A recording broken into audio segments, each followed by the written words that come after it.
नमस्कार दोस्तों, एक बार फिर स्वागत है आपका।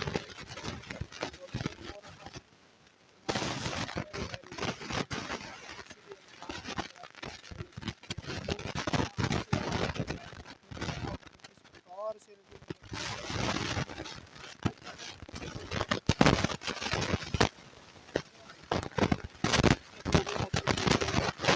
तो आप इस पेज के अंदर कॉन्टैक्ट एस के अंदर जाइए। कॉन्टैक्ट एस में जाने के बाद आपको वहाँ पे नंबर मिल जाएंगे। वो जिस प्रकार की क्वेरी है वहाँ पे कॉल करके आप इसको सोल्व कर सकते हैं। अभी वीडियो डाउनलोड नहीं हो रही है, या वीडियो आगे नहीं चल रही है, या वीडियो का विजुअल नहीं हो रहा है, इस चीज़ की चीज़ें आपको देखनी है तो आप कांटेक्ट कर लीजिए, क्योंकि टेक्निकल चीज़ें मुझे ज़्यादा पता नहीं है। ठीक है, तो स्टार्ट करते हैं हम अपना लेक्चर, जिसके अंदर हम पढ़ने वाले हैं ब्लड प्रेशर, जहाँ से क्वेश्चन आपके बहुत बहुत बहुत बनते हैं। ब्लड प्रेशर क्वेश्चन हर जगह से बनते हैं, जहाँ से भी बनते हैं ना, अगर मैं कहता हूँ 10% भी कहीं से क्वेश्चन बनने का चांस है, वो चीज़ भी आपको पढ़ाई जाएगी। ये नहीं ये भी छोड़ दें, क्योंकि एक नंबर बहुत इंपॉर्टेंट रहता है हर स्टूडेंट के लिए। रक्तदाब कहते हैं इसको, रक्तदाब, रक्तचाप भी कह जाते हैं, यानी वो प्रेशर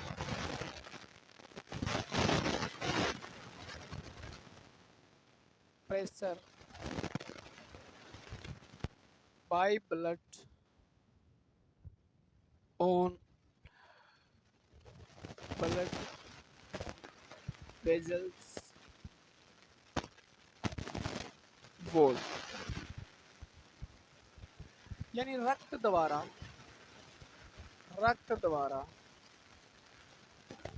रक्त वाहिनियों की दीवार पर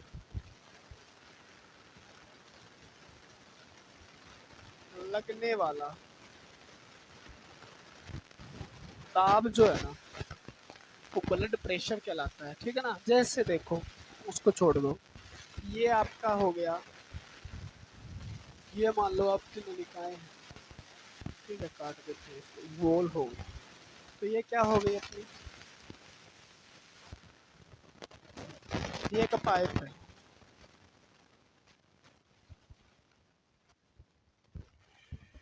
इधर से दिखा देते हैं इसको, ये क्या है, रक्त वाहिनी की एक दीवार है। ठीक है, और इसके अंदर रक्त बह रहा है। मान लो इधर से रक्त आया, ठीक है, cut cut cut cut cut cut cut ये चल रहा है, ये रक्त है इसके अंदर। अब इस रक्त जब बहेगा तो आपको पता है, कोई भी पाइप हो उसके अंदर से पानी बहता है, तो पानी या ट्यूब आपने देखा होगा, आपने कोई पाइप देखी होगी, ज़्यादा दाब हो जाता है, फट जाती है। ठीक है ना, तो वो क्या लगाती है, तो पानी जो होगा वो क्या करेगा, बाहर की ओर दबाव तो लगाएगा। उसी प्रकार जो रक्त है, रक्त के द्वारा क्या किया जाता है, इन दीवारों पर, ठीक है, दीवारों पे लिखवा दो, ठीक है, अखबार में छपवा दो भाई। प्रेशर किसके द्वारा लगाया जाता है, दीवार पर रक्त के द्वारा, उसको रक्तदाब कहते हैं। यानी ये ब्लड जब बहता है तो ये दीवारों पर कुछ प्रेशर लगाता है रक्त पर, यानी दीवार जो है उनकी जो गोलाई गोल होती है, आपको पता है व्यास है, उसके अंदर जैसे ही क्या करेंगे, रक्त जब बहेगा, मतलब कोई पाइप है, इस पाइप के अंदर जब रक्त बहेगा तो उसकी दीवारों पर क्या लगेगा, प्रेशर लगेगा, उसको ब्लड प्रेशर कहते हैं। बात कंप्लीट हुई। ठीक है, ब्लड प्रेशर है, उसको मापते किस में है, तो मिलीमीटर पारा, यानी इसकी इकाई क्या है, यूनिट क्या है ब्लड प्रेशर की। आपसे पूछ ली रक्त दाब की इकाई क्या है, रक्त दाब की इकाई क्या है, तो आपको आंसर देना है mmHg, यानी मिलीमीटर पारा इसकी इकाई है। ठीक है, रक्त दाब सबसे पहले मापा था स्टीफन हेल्स ने 1733 ईस्वी के अंदर मापा था। सबसे पहले कब किसने मापा था, स्टीफन हेल्स ने मापा था। आपसे पूछ ले रक्त दाब सबसे पहले किसने मापा, स्टीफन हेल्स ने मापा था। ठीक है ना, क्या होता है, रक्त के द्वारा लगाया गया रक्त दीवारों पर, रक्त वाहिकाओं की दीवारों पर दाब जो होता है वो रक्त दाब कहलाता है। मिलीमीटर Hg, यानी मिलीमीटर पारा के अंदर ये मापा जाता है, इसको इसकी इकाई माना जाता है। स्टीफन हेल्स ने सबसे पहले रक्त दाब मापा था, किसका मापा था, घोड़ी का मापा था जी, किसका मापा था, घोड़ी का मापा था। याद रखना। स्टीफन हेल्स ने 1733 में घोड़े का रक्त दाब मापा था भाई सबसे पहले, ठीक है ना। उसके बाद आपका मापना भी शुरू हो गया। रक्त दाब हमेशा याद रखना, रक्त दाब हमेशा आर्टरी यानी धमनी से लिया जाता है, धमनी से लिया जाता है। इससे लिया जाता है, आर्टरी से लिया जाता है। यानी आपका जो ब्लड प्रेशर है उसको अगर मेज़र किया जाता है तो वो किससे मेज़र होता है, वो आर्टरी का होता है, ना कि वेन यानी सीरा का। सीरा का नहीं होता, जो ऊपर आपके नसें दिखाई देती है वो सिराएं होती है, अंदर आपके क्या होती है, धमनियाँ होती है। तो धमनियों से ही रक्तदाब लिया जाता है, क्योंकि सिराओं को एक आपके देखा होगा आपने टेप सी लगा के, उसको क्या है, धमनी सिराएं जो होता है उसका ब्लड जो फलो हो रहा है उसको मतलब सर्कुलेशन को रोक दिया जाता है, और नीचे जो सिराएं होती है आपकी मांसपेशियों में उनका ब्लड प्रेशर जो है वो मेजर किया जाता है, ठीक है ना। तो रक्तदाब हमेशा धमनी से लिया जाता है, और सबसे ज़्यादा जो यूज़ होने वाली धमनी है रक्तदाब के लिए वो है आपकी ब्रेकियल आर्टरी, ठीक है, ब्रेकियल आर्टरी, ये याद रखना। और बहुत अच्छा क्वेश्चन आया है, थोड़े दिन पहले मैंने एग्जाम में देखा था, ठीक है। किस धमनी का सबसे ज़्यादा रक्तदाब मापने के लिए मानव के अंदर प्रयोग किया जाता है, तो ब्रेकियल आर्टरी।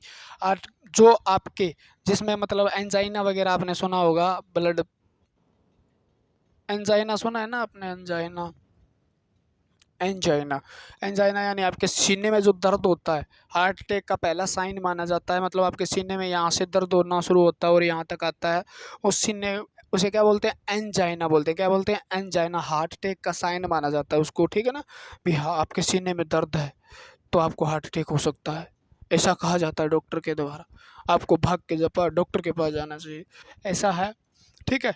क्योंकि यहाँ से हृदय जो है, यहाँ से आपकी धमनियाँ जो है निकलती है, और ब्रेकियल धमनी के अंदर प्रेशर जा रहा है पूरा का पूरा। जब सबसे पहले मतलब हार्ट के अंदर कोई दिक्कत होगी तो प्रेशर कहाँ, ब्रेकियल धमनी जो है उसके अंदर नहीं जा पाएगा उतना।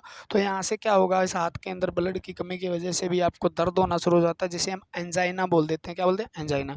तो ये ब्रेकियल धमनी कहाँ होती है, आपके हाथ में होती है, दोनों हाथों में ब्रेकियल धमनी होती है। और ब्रेकियल धमनी से इससे मापा जाता है, डॉक्टर कभी भी देख लेना उल्टे हाथ से मापता है, क्योंकि सही मेज़र करने का तरीका यहीं से ही है, ठीक है। बाकी अलग अलग जगह अलग अलग होता है, ठीक है। तो एंजाइ वो तो अलग ही चीज़ है, ठीक है। ब्रेकियल आर्टरी से मापा जाता है। उसके बाद, ठीक है, सबसे ज़्यादा ब्लड प्रेशर कहाँ होता है, ज़्यादा ब्लड प्रेशर कहाँ होता है, तो सबसे ज़्यादा ब्लड प्रेशर होता है महाधमनी में। ये क्वेश्चन आपसे पूछ लिया जाए, महाधमनी के अंदर सबसे ज़्यादा ब्लड प्रेशर होता है, ठीक है, क्योंकि ये हृदय के पास होती है। और सबसे कम ब्लड प्रेशर कहाँ पे होता है, सबसे कम ब्लड प्रेशर होता है आपकी कैपिलरीज में, यानी केशिकाओं में सबसे कम ब्लड प्रेशर होता है। जितनी दूर होगा हार्ट से उतना ही ब्लड प्रेशर क्या हो जाएगा, कम हो जाएगा। तो सबसे कम बीपी पूछे तो आपका आंसर होगा कैपिलरी। सबसे ज़्यादा आपका अरोटा महाधमनी जो आपके हार्ट से जुड़ी हुई है उसके अंदर होता है, ठीक है।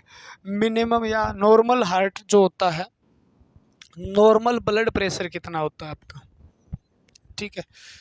ब्लड प्रेशर मापने के लिए जिस यंत्र का प्रयोग किया जाता है, जिन इंस्ट्रूमेंट का प्रयोग किया जाता है, यंत्र का प्रयोग किया जाता है, यानी जिस यंत्र जो होता है डॉक्टर लेके आता है, आपको पता होगा, ठीक है। एक साइड में रखता है, ऐसे पहुँच पहुँच पहुँच पहुँच करता है, और फिर आपका बताता है भी बीपी लो है या हाई है। वो यहाँ पे लगा के एक पटासा, और उसके बाद ऐसे ऐसे करता है। वो किस में माप रहा है, मिलीमीटर पर पारा में। तो उस मीटर का नाम होता है स्फिग्मो मैनोमीटर, ठीक है। कितना बड़ा नाम है, कुछ नहीं है। मैनोमीटर तो आपको वायु दाब मापने के लिए प्रयोग किया जाता है, स्फिग्मो रक्त के लिए लगा दिया, ठीक है ना, बस। तो क्या है, स्फिग्मो मैनोमीटर रक्त दाब मापने के लिए प्रयोग होने वाला यंत्र है, स्फिग्मो मैनोमीटर।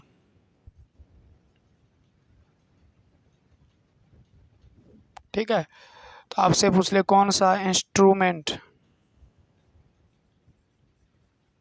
प्रयोग किया जाता है, तो आपका आंसर क्या होगा, कौन सा यंत्र प्रयोग किया जाता है रक्त दाब मापने के लिए, तो आपका आंसर जाना चाहिए रक्त दाब मापने के लिए तो स्फिग्मो मैनोमीटर यूज किया जाता है जी। क्लियर हुई बात। ये स्फिग्मोमीटर किस में दिखाता है, तो MMHG के अंदर ये दिखाता है। धमनी से लिया जाता है, ब्रेकियल आर्टरी से लिया जाता है, आपको पता होना चाहिए। महाधमनी का सबसे ज़्यादा होता है, केसी का कम होता है। स्टीफन हेल्थ से घोड़ी का सबसे पहले मापा था, किसका मापा था, रक्त द्वारा रक्त वाहिकाओं पर लगने वाला दाब रक्त दाब कहलाता है। स्फिग्मो मैनोमीटर से इसको मापा जाता है, ठीक है ना। सामान्य मनुष्य जो होता है, सामान्य मानव, ठीक है ना, सामान्य नॉर्मल जो होता है उसका रक्त दाब कितना होता है, तो सामान्य मानव का रक्त दाब कितना होता है, तो आप कहोगे जी 120/80 mmHg, ठीक है ना। तो 120/80 कह सकते हो आप, mmHg होता है। पहले सिस्टोलिक ब्लड प्रेशर लिखा जाता है, दूसरा डायस्टोलिक ब्लड प्रेशर लिखा जाता है। दोनों का अलग अलग पूछना शुरू कर दिया, थोड़ा सा अच्छा एग्जाम का लेवल आता है ना, तो अलग अलग पूछ लिया जाता है आपसे, तो ध्यान रखना इस बात का भी। अब 120 क्या होता है जी, 80 क्या होता है जी, 120 क्यों लिखा जाता है जी, 80 क्यों लिखा जाता है जी, 120 80 अलग अलग क्यों लिखा जाता है जी, सारी बातें कॉल करना।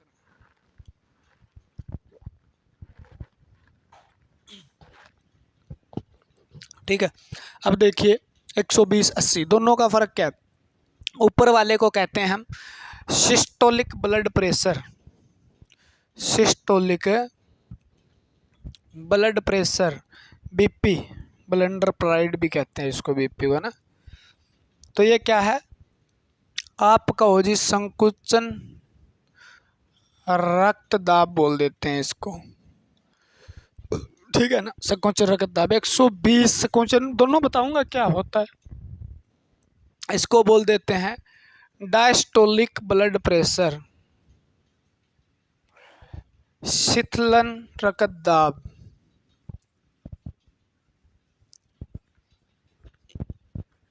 ठीक है। देखो ये आपका हृदय है और एक आपका हृदय ये है,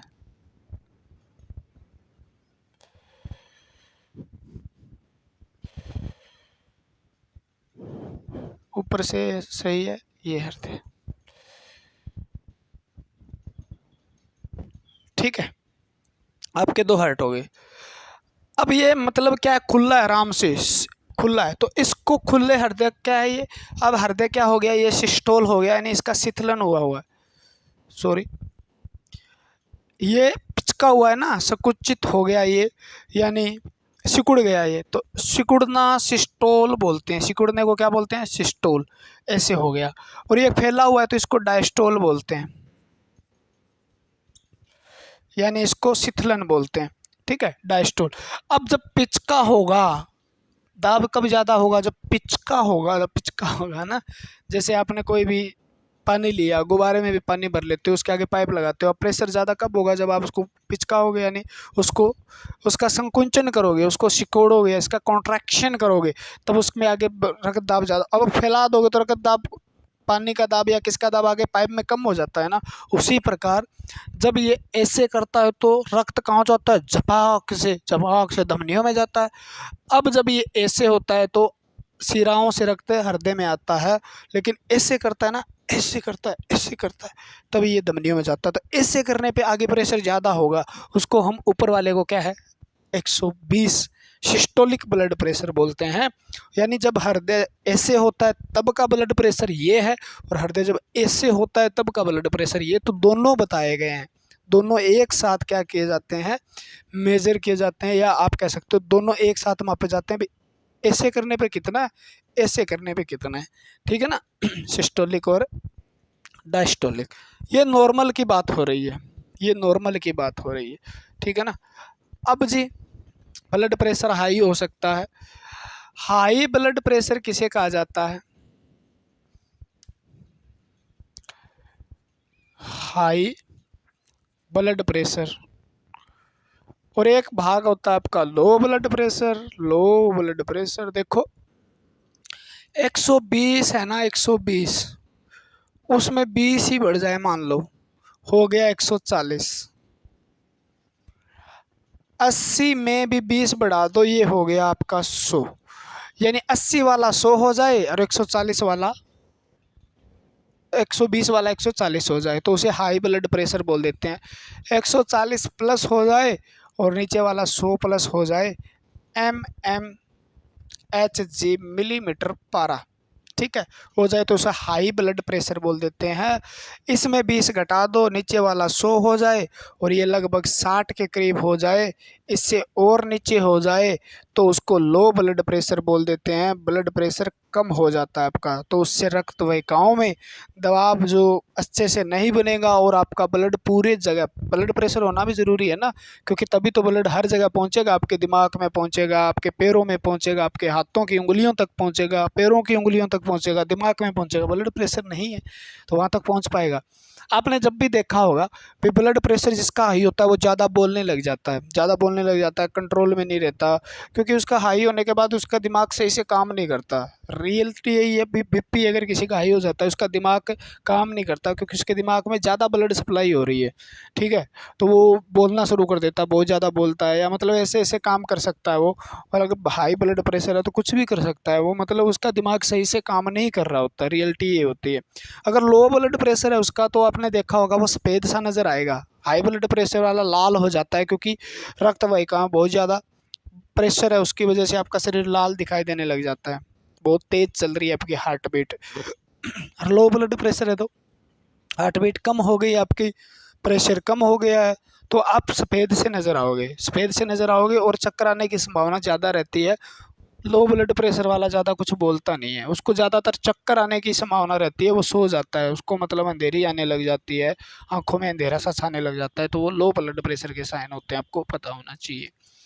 तो ये होता है high blood pressure. High blood pressure है उसको दूसरा नाम भी दिया जाता है जी, हाँ दिया जाता है हाई ब्लड प्रेशर, ठीक है ना। हाई ब्लड प्रेशर का दूसरा नाम क्या है जी, इसको हिंदी में तो बोलते हैं उच्च रक्तचाप, उच्च रक्तदाब या चाप बोल देते हैं। इसको बोलते हैं निम्न रक्तचाप, निम्न रक्तचाप, ठीक है। इसका दूसरा नाम है एच से, हाइपर हो जाता है, बंदा लड़ाई के लिए तैयार हो जाता है ना, ठीक है। तो high blood pressure, hyper tension, hyper tension यानी हाइपरटेंशन इसका दूसरा नाम है, साइंस में इसको हाइपरटेंशन कहा जाता है, ठीक है। अब इसकी ही बात करते हैं, मान लो तो इसको क्या कहा जाता है, बहुत चीज़ ज़्यादा हो रही है तो साइंस में हाइपर बोलते हैं, और कम हो रही है उसको तो क्या बोलते हैं, हाइपो बोलते हैं। तो हाइपोटेंशन, हाइपोटेंशन, हाइपोटेंशन लो रक्तदाब को बोला जाता है, हाइपोटेंशन, ठीक है, हाइपोटेंशन कहा जाता है। यानी रक्त दाब कम हो गया तो उसको हाइपो, ज़्यादा हो गया तो हाइपर, ठीक है ना। और कम रक्त दाब के अंदर डॉक्टर आपको नमक खाने की सलाह देता है, आपको पता हो तो, क्योंकि नमक के अंदर सोडियम क्लोराइड होते हैं, और सोडियम जो है, सोडियम वो हाई बीपी करता है, आपका ब्लड प्रेशर को बढ़ाता है, क्योंकि ये हार्ट रेट को बढ़ाता है, और हार्ट रेट बढ़ेगा तो आपका ब्लड प्रेशर बढ़ेगा। इसलिए सोडियम, आपने कभी भी कम ब्लड प्रेशर हुआ है तो डॉक्टर कहता है भी आप नमक खाया करो, तो ये क्वेश्चन पूछ लिया जाता है कई बार भी, नमक, नमक या सोडियम का क्या रोल रहता है इसके अंदर, तो हाइपोटेंशन के अंदर सोडियम का रोल रहता है, बीपी बढ़ा देता है, ठीक है। हाइपोटेंशन वाले को नमक खाने के लिए कहा जाता है, जिसको बीपी ज़्यादा होती है उसको कहा जाता है भी नमक कम खाया करो, ठीक है ना। यानी उसके अंदर सोडियम जो होता है उसका मुख्य भूमिका निभाता है, ठीक है। तो ये भी याद रखना है आपको, क्लियर हुई। और एक क्वेश्चन पूछा गया था, ब्लड प्रेशर जो हाई और लो दोनों होने का कारण क्या है, तो टेंशन यानी तनाव, मुख्य कारण जो होता है वो टेंशन ज़्यादा लेना, तनाव लेना। तनाव का मतलब कोई प्रकार की टेंशन ले लो आप शरीर के अंदर, भाई मेरा ये हो गया, मेरा वो हो गया, मेरा ये हो जाएगा, मतलब आप ज़्यादा टेंशन में रहते हो तो आपके ब्लड प्रेशर लो और हाई होने के चांसेस बहुत ज़्यादा हैं। तो सबसे महत्वपूर्ण जो रीज़न इसका है, आपका सबसे जो खतरनाक है आपके लिए ब्लड प्रेशर लो और हाई के लिए, तो वो है टेंशन, तनाव, आपकी तनाव, या आपके शरीर में तनाव रहना, आप सोचते रहना, सारा दिन सोचते रहते हो, कभी कुछ सोचते हो, कभी कुछ सोचते हो, कभी कुछ सोचते हो, तो वो आपका है। तो आपसे क्वेश्चन पूछे हाइपरटेंशन का मुख्य कारण क्या है? तनाव। हाइपोटेंशन का भी मुख्य कारण क्या है? तनाव, टेंशन। ठीक है। उसके बाद बीपी लो हाई का आपको बहुत से कारण है। आपके शरीर में कुछ डेफिशिएंसी, कमियां आ जाए, ठीक है, जैसे सोडियम की कमी हो जाए, पोटेशियम की कमी हो जाए, अनेक प्रकार हार्मोन की कमी हो जाए, तो उससे भी आपका बीपी अप लो हो सकता है। ठीक है। उसके बाद आप जब एक चीज़ देखो, आपके इरेगुलर हो जाए हो, यानी आपका सोने का टाइम नहीं है, आपके खाने का टाइम नहीं है, पीने का टाइम नहीं है, वो सारी चीज़ें इसको इफेक्ट करती है किसी न किसी तरीके से। ठीक है। लेकिन मुख्य कारण जो इसका है, सबसे मुख्य कारण, जो मेन कारण माना जाता है, वो ज़्यादातर क्या माना जाता है? तनाव, टेंशन माना जाता है। क्लियर हुई बात? अब एक बात और, ये संकुचन रक्तदाब होता है, नीचे वाला डायस्टोलिक होता है, आपको पता होना चाहिए। ठीक है। जब हृदय सिस्टोल करता है तो ब्लड प्रेशर 120 होता है, जब डायस्टोल करता है तो 80 होता है, mmHg होता है। ठीक है। और दोनों के बीच का जो दाब होता है ना, दोनों के बीच का दाब, ठीक है, यानी 120 माइनस 80 कितना बच गया? 40। उसको बोलते हैं हम पल्स प्रेशर। क्या बोलते हैं? Pulse pressure. यानी पल्स प्रेशर आपसे पूछ ले, नाड़ी दाब पूछ ले आपको, डॉक्टर वगैरह हाथ लगा के देखते हैं ना आपका ऐसे, तो वो है नाड़ी दाब। वो नाड़ी दाब कितना है? तो वो होता है आपका 40 mmHg। यानी नाड़ी दाब आपसे पूछ ले तो वो होता है 40 मिलीमीटर पारा। 40, वो नाड़ी दाब, डॉक्टर नाड़ी दाब देखते हैं। नाड़ी दाब का मतलब जब हृदय जब आपका ऐसे ऐसे करता है ना, तो आपकी नाड़ी भी ऐसे ऐसे करती है। उसके अंदर भी क्या होता है, वो भी कॉन्ट्रैक्ट और रिलैक्स होती रहती है रक्त के साथ ऐसे, तो उसको नापते हैं नाड़ी डॉक्टर। अगर आगे पीछे है तो वो कहेंगे कुछ ना कुछ प्रॉब्लम हो सकती है। यानी आपकी बीपी बढ़ने और घटने का कारण भी एक ही है, ये भी आपके शरीर में कोई ना कोई दिक्कत है। ठीक है ना? 40 mmHg। तो रक्त दाब अपना कंप्लीट हुआ। यहाँ से जो क्वेश्चन पूछे जाते हैं वो मोस्ट इंपॉर्टेंट क्वेश्चन ये है, उच्च रक्त दाब को क्या कहा जाता है? हाइपर। निम्न रक्त दाब को क्या कहा जाता है? हाइपो। होता कितना है? इतना। होता कितना? इतना। नॉर्मल इतना। ठीक है ना? ये। और मापा कैसे जाता है? ब्रेकियल आर्टरी से मापा जाता है, हाथ में मापा जाता है। और यंत्र जो है, इंस्ट्रूमेंट जो है आपका, वो है सफिग्मोमेनोमीटर,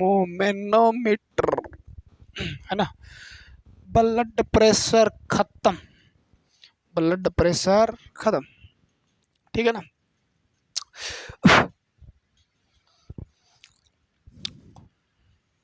आगे पढ़ते हैं हम।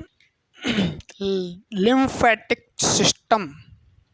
लिम्फेटिक सिस्टम 20-25 मिनट का है।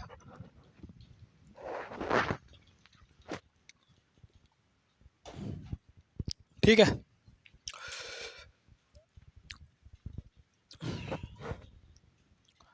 लिम्फेटिक सिस्टम करवाएंगे सब चीज भैया। लसिका तंत्र। ठीक है। लसिका तंत्र क्या है, ये चीज पढ़ते हैं हम।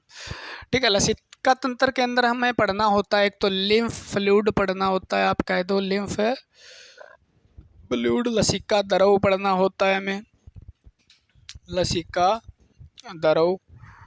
लिम्फ वेजल्स पढ़नी होती है, कुछ नहीं पढ़ना इनके बारे में ज़्यादा। जो चीज़ें आपके लिए इम्पोर्टेंट है वो मैं बता दूंगा। लसिका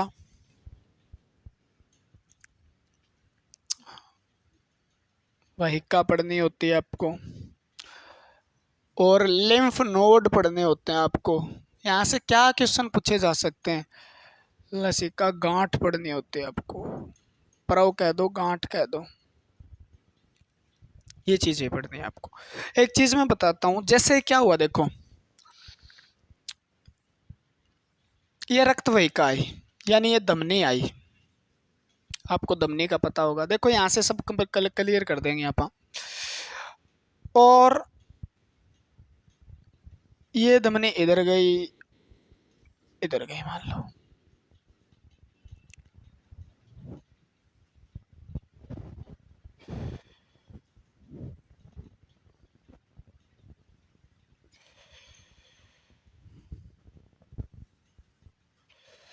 ये देखो,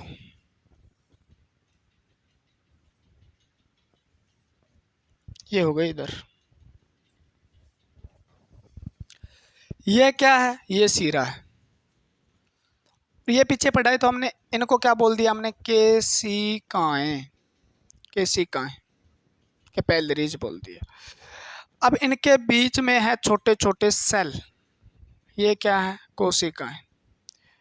ये है उत्तक, मान लो आप, क्या मानोगे इसको? उत्तक मान लो। ये इतनी छोटी है केशिकाएं भी, यहाँ पे तो मैंने बहुत बड़ा करके दिखाया है इनको भी, आप नजर ही नहीं आती आपको,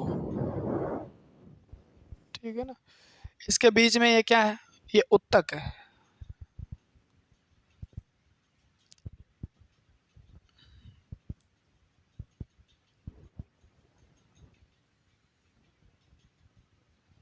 ये इसके बीच में उत्तक, तो इनको मैंने क्या कह दिया? उत्तक कह दिया, टिश्यू कह दिया। ये उत्तक है।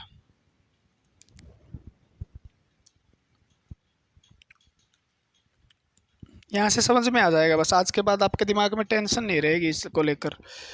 और उत्तक, यहाँ से ब्लड आया, मान लो यहाँ से ब्लड आया, ब्लड आया, ब्लड आया, ब्लड, ये ब्लड आया, और ये यहाँ से होके आपको पता है आगे निकल जाता है, यहाँ से होके ये आपको पता है आगे निकल जाता है, यहाँ से होके ये आगे निकल जाता है, कैपिलरी से होके यहाँ से होते होते होते होते आगे निकल जाता है, ठीक है, सीरा में चला जाता है, पता है। लेकिन यहाँ पे क्या हुआ? यहाँ पे रखा तो शुद्ध था, यहाँ पे अशुद्ध था।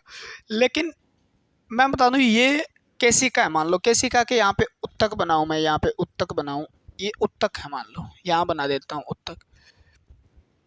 ये उत्तक हो गए, ये उत्तक हो गए, उत्तक हो गए, उत्तक हो गए, उत्तक हो गए, उत्तक हो गए। अब यहाँ से क्या होगा? छोटे छोटे केशिकाओं के बीच में क्या पाए जाते हैं? छिद्र पाए जाते हैं। वहाँ से कुछ क्या निकल जाता है? तो वहाँ से ऑक्सीजन निकलता है, कार्बन डाइऑक्साइड वापस जाता है, जैसे ऑक्सीजन निकला, कार्बन डाइऑक्साइड इसमें वापस गया, अमीनो एसिड निकले, अलग अलग चीज़ें यहाँ से निकली। उसके साथ में कुछ क्या हो जाता है? आपका ब्लड लीकेज हो जाता है। तो आप कहोगे ब्लड लीकेज हो जाता है, तो कुछ रक्त प्लाज्मा भाग यहाँ पर आके फैल जाता है इसे, इन टिश्यू के बीच में, उत्तक के बीच में। अब ये उत्तक के बीच में जो चीज़ फैल रही है ना, ये उत्तक के बीच में जो चीज़ फैल रही है ना, ये क्या है? तो ये तो हो गए आपके उत्तक, उत्तक हो गए ना, और ये हो गया आपका उत्तक द्रव, उत्तक द्रव, इंटरस्टिशियल फ्लूइड बोल देते हैं इसको, ठीक है ना। यानी धमनी और जो केशिकाएं होती है ना, क्या होती है? केशिकाएं। अब केशिकाएं ये है, और इनके बीच में क्या? उत्तक है। इन केशिकाओं के अंदर छिद्र पाए जाते हैं, छोटे छोटे छिद्र पाए जाते हैं, यानी इसके छोटे, इतने छोटे छिद्र होते हैं, पोर बोल देते हैं इनको, ठीक है, कैपिलरीज पोर बोल देते हैं इनको, ठीक है। पोर के अंदर से रिसीव होगा कुछ ना कुछ, रिसेगा ना कुछ ना कुछ, ठीक है, यानी लीकेज होगा, तो प्लाज्मा भाग उसके साथ आ जाता है। जैसे इस उत्तक को क्या पहुंचाना है? इस केशिका द्वारा, मान लो इन केशिकाओं द्वारा ये बीच में उत्तक पड़े हैं, इनको ऑक्सीजन लेके जाना है, इसे यहाँ पर पहुंचाना है, अमीनो एसिड पहुंचाना है, ग्लाइकोजन पहुंचाना है, ग्लूकोज पहुंचाना है, अनेक प्रकार के मेडिसिन पहुंचानी है, अलग प्रकार के केमिकल हैं, अलग प्रकार के हार्मोन पहुंचाने हैं। तो ये क्या करेगा? ये केशिकाओं में छिद्र होते हैं, उसके माध्यम से वो सारे हार्मोन वगैरह निकल जाते हैं। अब उत्तक के द्वारा वापस इसको कर दिए जाते हैं, क्या कर दिए जाते हैं? जैसे कार्बन डाइऑक्साइड इसके कैपिलरीज में डाल दी जाती है, अनेक प्रकार के, जैसे अमोनिया हो गया, अनेक प्रकार के जो वेस्ट पदार्थ है, व्यर्थ पदार्थ इस कैपिलरीज में डाल दिए जाएंगे। ये कैपिलरीज आगे ब्लड को लेके जाएगी और सीरा के अंदर इसको होते हुए भरट में लेके जाएगी, ठीक है ना। तो इससे कुछ ना कुछ, जब अमीनो एसिड वगैरह होते हैं, तो कुछ ना कुछ क्या हो जाता? प्लाज्मा लीकेज हो जाता है। प्लाज्मा लीकेज होकर उत्तक के बीच में चला जाता है, यानी उत्तक जो ल्यूज टिश्यू होते हैं, यानी जो उत्तक है, उनके बीच में कुछ प्लाज्मा यानी तरल भाग लीकेज होकर, यानी रिस करके उसके उत्तक के बीच में चला जाता है। उस भाग को, उस तरल भाग को हमने एक नया नाम दे दिया, उत्तक द्रव। कुछ नहीं है, प्लाज्मा ही है। प्लाज्मा, रक्त का प्लाज्मा, जो केशिकाओं से निकलकर उत्तक के बीच में चला जाता है, उत्तकों में चला जाता है, उसे लसिका कहा जाता है। अब बात कंप्लीट हुई। देखो मैं समझाने की बात कर रहा हूँ, ये लिख लो आप, प्लाज्मा का कुछ भाग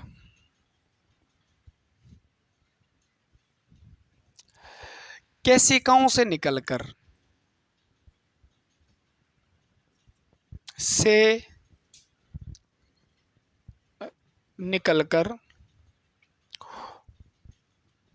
उत्तक उत्तकों में चला जाता है। बस सिंपल से सिंपल भाषा है, उसे लसिका द्रव या उत्तक द्रव कहते हैं। बस ठीक है ना। लगभग प्लाज्मा कितना लीकेज हो जाता है, तो ये लगभग 3 से 4 लीटर पर डे लीकेज हो जाता है। आपको पता हो तो कितना हो जाता है पर डे, ये लीकेज हो जाता है, याद रखना, ठीक है ना। यानी केशिकाओं से एक दिन के अंदर 3 से 4 लीटर प्लाज्मा है वो लीकेज हो जाता है, जो कहाँ पहुंच जाता है, उत्तक के अंदर, जिसे उत्तक द्रव या उत्तक अवकाश के अंदर है, उत्तक टिश्यू स्पेस के अंदर जो चीज़ पाई जाती है उसे इंटरस्टिशियल फ्लूइड बोल देते हैं। क्या बोल देते हैं? Interstitial fluid. 3 से 4 लीटर लीकेज होता है। लसिका द्रव के अंदर क्या पाया जाता है, तो लिम्फोसाइट पाई जाती है इसके अंदर। कौन से? लिम्फोसाइट। लिम्फोसाइट यानी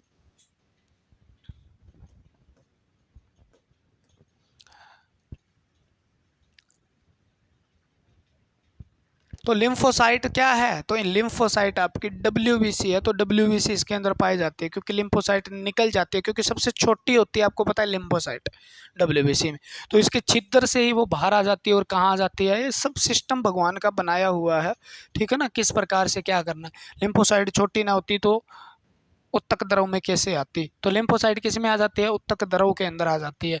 यहाँ से क्या आ जाती है? लिम्फोसाइट आ जाती है, याद रखना। और इस लिम्फोसाइट की वजह से ही इसको क्या बोला गया? देखो लिम्फ बोला गया, ठीक है ना। क्या बोला गया? इसको लिम्फ बोला गया। अब ये द्रव यहाँ नहीं रहेगा, अब ये धीरे धीरे छोटी छोटी नलिकाओं के द्वारा इकट्ठा होगा, छोटी छोटी नलिकाओं के द्वारा इकट्ठा होगा,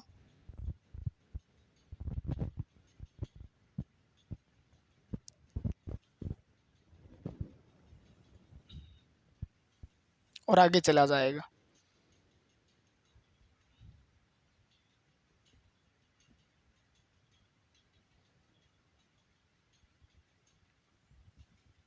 ये नलिकाएं मान लो यहाँ से इकट्ठा होता होता होता होता होता होता होता होता होता होता ये चलेगा, ठीक है। 3 से 4 लीटर होता है। कौन सी पाई जाती है? लिम्फोसाइट। लिम्फ किसे कहा जाता है? तो आप लिम्फ बराबर ये कह सकते हो, लिम्फ बराबर क्या होता है, तो प्लाज्मा, ठीक है ना। क्या होता है? देखो प्लाज्मा होता है इसमें, और प्लाज्मा प्लस लिम्फोसाइट जो होती है उनको क्या बोला जाता है? लिम्फ बोला जाता है, ठीक है ना। आप कहो जी क्या ब्लड जो होता है उसको लिम्फ कहा जा सकता है? हाँ, ब्लड से अगर ब्लड से क्या माइनस कर दें? RBC माइनस कर दें, उससे प्लेटलेट्स माइनस कर दें,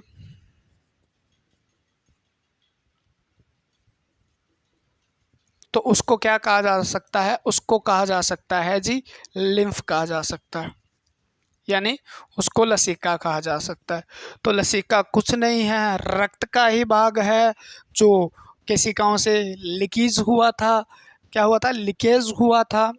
क्लियर हुई बात? ये बात कर लेना। 3 से 4 लीटर तक हो जाता है प्लाज्मा, और उसके अंदर लिम्फोसाइट पाई जाती है। इसका रंग कैसा होता है? तो रंग, लिम्फ का रंग कैसा होता है जी? तो इसका रंग वाइट होता है, क्योंकि इसमें वाइट ब्लड यानी श्वेत रक्त होता, ठीक है ना। और आपने देखा भी होगा कभी न कभी आपको चोट लग जाती है तो ऊपर पानी सा आता है, पानी सा, वो कुछ नहीं है, ठीक है, वो लिम्फ ही है। वो क्या है? लिम्फ, यानी वो लसिका ही है, ठीक है। तो रंग कैसा होता है? श्वेत होता है। इसके अंदर कौन सी WBC पाई जाती है? मोस्ट इंपॉर्टेंट क्वेश्चन है, मोस्ट इंपॉर्टेंट क्वेश्चन है इसका। WBC कौन सी पाई जाती है? तो लिम्फ से आपको याद करना है, लिम्फोसाइट, लिम्फोसाइट, ठीक है। और इसका काम क्या है? तो ये इम्यूनिटी पावर बढ़ाता है, क्योंकि लिम्फोसाइट पाई जाती है, तो रोगों से बचाने का काम करता है। ये रोगों से बचाने का कार्य करता है, लिख लेना, रोगों से बचाने का कार्य करता है, ठीक है ना। क्या करता है, रोगों से बचाने का, क्योंकि इसमें लिम्फोसाइट पाई जाती है, इसी रोगों से बचाने का काम करता है, रोगों से बचाने का काम करता है। क्योंकि लिम्फोसाइट क्या करती है, सबसे पहले स्कैन कर लेती है, हेल्पर सेल देखा होगा आपने, किलर सेल देखा होगा लिम्फोसाइट, वो स्कैन करके आपको बता देते हैं भी आपके शरीर के अंदर इस प्रकार का क्या हुआ है, कोई ना कोई मतलब फौरन पैथोजन आया है या रोग फैलाने वाला कारक आया है। कौन आया है, कारक आया है, ठीक है। अब देखो इस बात को आगे लेके जाते हैं। जब ये क्या हो गया, इसके अंदर घुस गया, ये मार्कर भी यार, इन केशिकाओं के अंदर घुस गया ये, ठीक है। तो इसको बोलते हैं लिफ कैपिलरीज, यानी लसिका केशिकाएं। एक मोस्ट इंपॉर्टेंट बात है जो बताऊंगा, और उससे 90% क्वेश्चन वहीं से आता है इसका, ठीक है ना। अब ये आगे चला गया, यहाँ पर जहाँ पर ये आके मिली, यहाँ पर एक हो जाता है, क्या है, इस प्रकार से, ये मान लो इस प्रकार की आपको एक गांठ नजर आएगी। फिर एक इधर से मान लो आ रही है, एक इधर से आ रही है, और यहाँ पे एक इधर से आ रही है, एक मान लो इधर से कोई आ रही है। इसको क्या बोल दिया हमने, लसिका वाहिनी बोल दो, वहिका बोल दो, ठीक है, लिम्फ वेजल बोल दिया। ये जो गांठ है ना, जहाँ पर जंक्शन है, तो इसको लिम्फ नोड बोलते हैं, इसको लिम्फ नोड बोलते हैं। इसी प्रकार ये भी एक जंक्शन हो गया, तो इसको भी क्या बोल दिया हमने, लिम्फ नोड बोल दिया। लिम्फ नोड जहाँ पर काफ़ी सारी लसिका ग्रंथियाँ, उस लसिका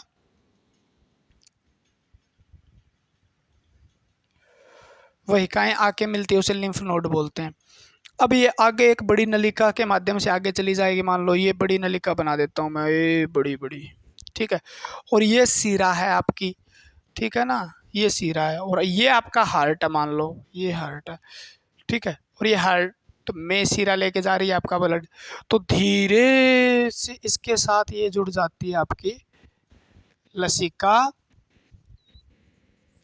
वाहिनी, थ्रोसिस डक्ट बोल देते हैं, अलग अलग जगह अलग अलग नाम दिया जाता है लसिका वाहिनी। यानी ये फ्लूइड यहाँ से आया, लसिका यहाँ से, पूरे शरीर से इकट्ठा करके एक नलिका के माध्यम से ये सीरा से जुड़ जाता है, और अपना वापस लसिका को किस में डाल देता है, इस रक्त के अंदर वापस मिक्स हो जाता है, रक्त के अंदर मिक्स हो जाता है, ठीक है ना। यानी ये सिस्टम तो है ब्लड सर्कुलेटरी सिस्टम, ये लिम्फेटिक सिस्टम है जो एक तरफ ही चलता है, यानी यहाँ से नहीं जा रहा ब्लड, ब्लड जो इससे लीकेज हुआ था प्लाज्मा, उसको इकट्ठा किया लसिका केशिकाओं ने, ठीक है ना, और इसको अब क्या बोल दिया गया, इसके अंदर जब ये एंट्री कर जाता है तो इसको लिम्फ फ्लूइड बोल दिया जाता है, लसिका बोल दिया जाता है। ये लसिकाएं, छोटी छोटी केशिकाएं एक जगह इकट्ठी होती है, इकट्ठी होकर जहाँ पे जुड़ती है, junction of blood sorry lymph vessel को क्या बोल दिया, लिम्फ नोड बोल दिया, कुछ नहीं हुआ, लिम्फ नोड गांठ जो है, यानी एक जगह ये ऐसे धीरे धीरे धीरे इकट्ठी होगी, कई यहाँ पे लिम्फ वेजल्स आएंगी, इकट्ठी हो जाएगी, इसको भी हमने क्या बोल दिया, ये क्या है, ये भी तो लिम्फ नोड ही है ना, गांठ है एक। अब ये वो सारे गांठें इकट्ठी होके पूरे शरीर की, और किस में ड्रेन आउट कर देती है फाइनली, ब्लड वेन के अंदर, यानी सीरा जो होती है आपकी वेन कावा है उसके अंदर ये अपना लिम्फ गिरा देती है, और फिर वापस ये लिम्फ रक्त के साथ मिल जाता है और किस में चला जाता है, आपके हार्ट के अंदर चला जाता है, फिर आगे वही सर्कुलेशन होता है। यानी आपसे क्वेश्चन पूछा जाता है, लसिका तंत्र में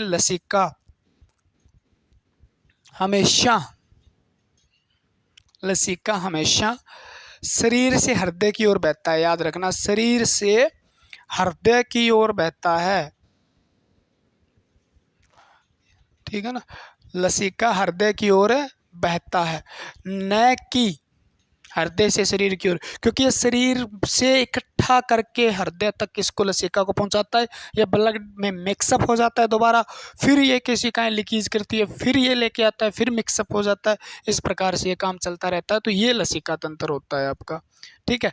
लिम्फ नोड क्या होते हैं, कुछ नहीं होते, लिम्फ नोड क्या होते हैं, तो आपको जंक्शन ऑफ ब्लड ये लिम्फ वेजल्स, लिम्फ वेजल्स यानी लसिका वाहिनी का जो जुड़ने की जगह है उसको हमने लिम्फ नोड बोला है, कुछ ने बोला गांठ बोला है, जहां पर कुछ लसिकाएं, लसिका वाहिनी जो आके जुड़ जाती है उसको यहाँ पे गांठ सी बनती है, उसको हमने क्या बोल दिया, लिम्फ नोड बोला। यहाँ पे लिम्फ नोड पाए जाते हैं, आपके यहाँ पाए जाते हैं, आपने देखा हो डॉक्टर ऐसे ऐसे हाथ लगा के देखता है तो वो गांठें होती है, ठीक है। यहाँ पे टॉन्सिल बोल देते हैं, वो क्या है, लिम्फ नोड ही तो है, टॉन्सिल बोलते हैं ना आपके, वो क्या है, लिम्फ नोड ही है। टॉन्सिल गिर गए, ये हो गया, वो हो गया। तो जब भी आपके शरीर में क्या होता है, इन्फेक्शन आता है ना, इन्फेक्शन होता है तो सबसे पहले कहाँ घुसेगा, मान लो आप सोच के देखो, आपके शरीर में इन्फेक्शन होगा तो सबसे पहले कहाँ जाएगा वो सबसे पहले उत्तक के बीच में घुसेगा, ब्लड में सीधा तो जा नहीं पाएगा, तो सबसे पहले वो कहाँ घुसा, यहाँ घुसेगा। मान लो जैसे यहाँ घुसेगा तो इसके अंदर वो इस वायरस हो चाहे बैक्टीरिया हो, इसको इकट्ठा करके लिम्फ फ्लूइड जो है वो यहाँ पे लेके जाएगा, और यहाँ पर पहले से ही मौजूद होती है लिम्फोसाइट। क्या होती है, लिम्फोसाइट, वो इसको स्कैन करेगी। लिम्फोसाइट जैसे स्कैन करके क्या भेज देगी, एक सिग्नल देगी ब्लड के अंदर, मोनोसाइट, न्यूट्रोफिल्स, बेसोफिल्स, एसिनोफिल्स को भी, आपके शरीर के अंदर, हमारे शरीर के अंदर कुछ है क्या, फालतू का सौदा आ गया है कहीं ना कहीं से जो रोग फैलाएगा। इस प्रकार से वो फिर क्या करेगा, बी लिम्फोसाइट एंटीबॉडी का निर्माण कर देगी, न्यूट्रोफिल्स पकड़ के खा जाएंगे, बेसो मोनोसाइट खा जाएंगे, तो ऐसा काम करेंगे, ठीक है। तो पहले यहाँ जाएगा वायरस, वायरस यहाँ जाएगा, फिर यहाँ से होते होते होते फिर ब्लड के अंदर घुसता है वो, ठीक है ना। यानी यहाँ पे चला गया तो यहाँ से ब्लड के अंदर सीधा नहीं जाएगा, वो लिम्फ के माध्यम से आपके ब्लड में जाएगा। उससे पहले उसको पहचान के मार भी दिया जाता है, अगर कमज़ोर है तो यहाँ पे भी ख़त्म कर दिया जाता है इसको, ठीक है, लिम्फ के अंदर ही ख़त्म कर दिया जाता है। तो ये हो गया लिम्फ वेजल्स आपकी क्या होती है, हृदय में कैसे लिम्फ जाता है, लिम्फ नोड क्या होता है, इस चीज़ को आपको समझना है। इम्यूनिटी पावर बढ़ाने का काम करता है, WBC ज़्यादा पाई जाती है, RBC नहीं पाई जाती, किसमें, इंटरस्टिशियल फ्लूइड बोल दो, उत्तक द्रव बोल दो, या क्या बोल दो इसको, लिम्फ या लसिका, एक ही बात है, ठीक है ना। लिम्फ से लिम्फोसाइट, क्लियर हुई बात। मेरे हिसाब से लिम्फोसाइट क्लियर हो गया। लिम्फेटिक सिस्टम, जो इससे ज़्यादा आपसे क्वेश्चन नहीं पूछे जाते यहाँ से, ठीक है। द्रव कैसा है, वाइट कलर का है, इसका कोई रंग नहीं होता, क्योंकि इसमें RBC होती तो लाल हो जाता, कोई रंग नहीं होता। अनेक प्रकार की वेजल्स जो इकट्ठी करके लेके आते हैं उन्हें लिम्फ वेजल्स कहा जाता है, और वो वहाँ से शुरू होती है, शरीर से शुरू होती है और हृदय तक पहुँचाती है, बस लेके नहीं जाती, क्योंकि लसिका है क्या, प्लाज्मा ही तो लीकेज हुआ है, वही तो है। तो प्लाज्मा लीकेज जो हुआ है उसको इकट्ठा करना जरूरी है। अब 3-4 लीटर डेली हो गया, रक्त तो पूरा 5 ही लीटर होता है मान लो, ठीक है, तो दिक्कत हो जाएगी। तो वो इकट्ठा कर करके दोबारा ड्रेन आउट करती रहती है, मतलब शीरा के अंदर, यानी शीरा के अंदर गिराती रहती है, क्या है, लसिका वाहिनियाँ, ठीक है। तो इस प्रकार से ये जो होता है ना सिस्टम, किधर से किधर चलता है, शरीर से हृदय की ओर ही बहता है, बस शरीर से हृदय की ओर बहता है, यहाँ से वापस नहीं आता, बहता है। और इनके अंदर आपको पता ही है, जिनको हम क्या बोल देते हैं, लिम्फ वाल्व बोल देते हैं, इसमें वाल्व भी लगे होते हैं, वे वापस ना आए, ठीक है ना, वापस ना आए, इसलिए वाल्व लगे होते हैं ऐसे ऐसे वाहिनियों में, ठीक है। वो चीज़ें आपको नहीं पढ़नी है। तो आज के लिए इतना ही, हमारा चैप्टर ख़त्म होता है, अगला नया स्टार्ट करेंगे। वैसे चैप्टर तो इसके अलग अलग कितने ही बना दो, मुझे एक चैप्टर बनाने में मज़ा आता है, ठीक है। पढ़ते रहिए, शेयर कीजिए, मुस्कुराते रहिए। जय हिंद, जय भारत।